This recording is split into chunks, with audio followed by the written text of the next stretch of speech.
So y'all, I'm inside the house getting ready, and Chucky knows when I'm getting ready to go somewhere because I believe he is looking at some kind of camera or something inside my house. He's a psychotic, sociopathic maniac, Tasmanian devil. So he's been doing this for quite a while. He goes somewhere, and about the time that I'm getting, at the time that I'm getting in my car, he drives by. So he's sitting somewhere looking on his phone at some kind of camera that is on my front door. So you'll see him pull up and block my driveway in just a minute and accost me about a light that is on my car. It's right here on my privacy fence right there. And it lights up the ground where I can see to walk at night, and it lights up my car. And he pitches a fit about it. And you'll see this in just a minute. So what he has claimed, he's like, "Can I talk to you a minute?" And I was like, oh, here we go. And I started to just get in my car and call the police. That's what I should have done. But I thought, okay, I'm going to try to talk to this guy because I'm sure the police or somebody said, "Have you spoke to her about it?" Something dumb like that, because they don't understand the situation. They don't understand what kind of a maniac he is. And they don't understand that I had this light up here because of him.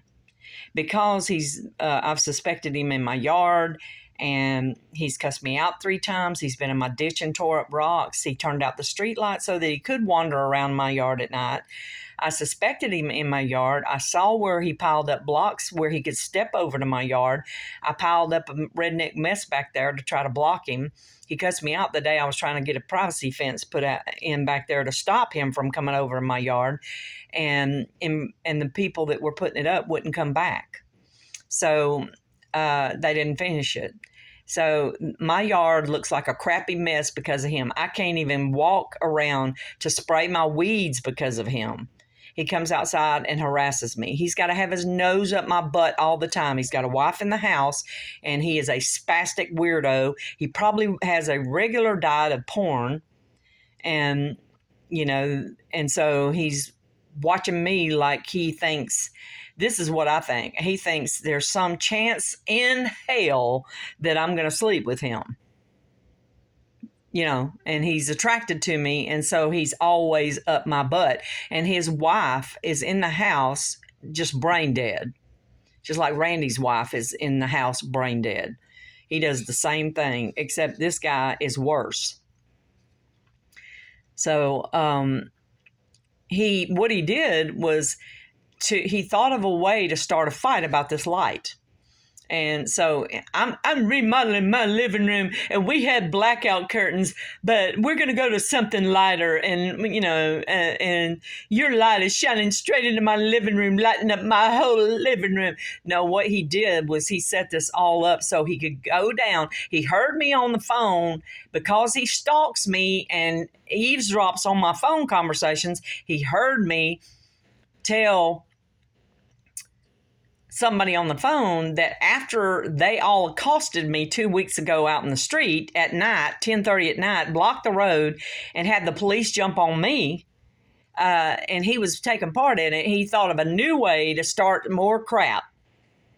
So what he did was he made it so that the light is shining into his living room. He wants it to, so he can have something to go down and talk to them about. So after they accosted me and there's 10 people outside attacking me at 10:30 at night and they get the police to jump on me, I'm just coming home with my groceries. We've never had this happen before in this neighborhood. Never any of this happened. But this woman was parked across the street right here from my driveway, and when I come up the hill, I was like, who is this? They got their bright lights on. What are they doing? Why are they parked in front of my house? Do they have something menacing that they're thinking of doing to me, or is this some kind of ambush? And yeah, it turned out to be. And what's this person's motive for being across the street from my house and my driveway? And they come on down and block the road and then call the police and say I blocked the road. So anyway, I told somebody on the phone that I was going to go see an attorney, that I was going to go see the police, that I was going to see authorities, that I was going to go to the commission. Well, guess what Chucky Wucky did all week long? All week long, he goes to a lawyer. So my point is that light is because of him. It's because of him. He can't sneak around in my yard, and that makes him mad. He can't sneak around without being more easily seen. So watch this. I come out, get in my car. Here he comes.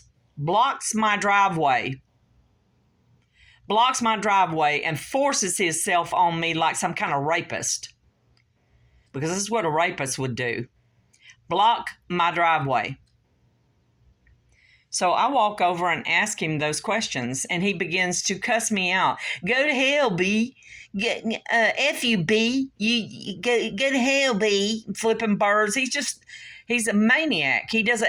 I tried to be nice to you. Well, let me tell you something, Chuck. If you got to try to be nice to somebody, a woman, you're not nice.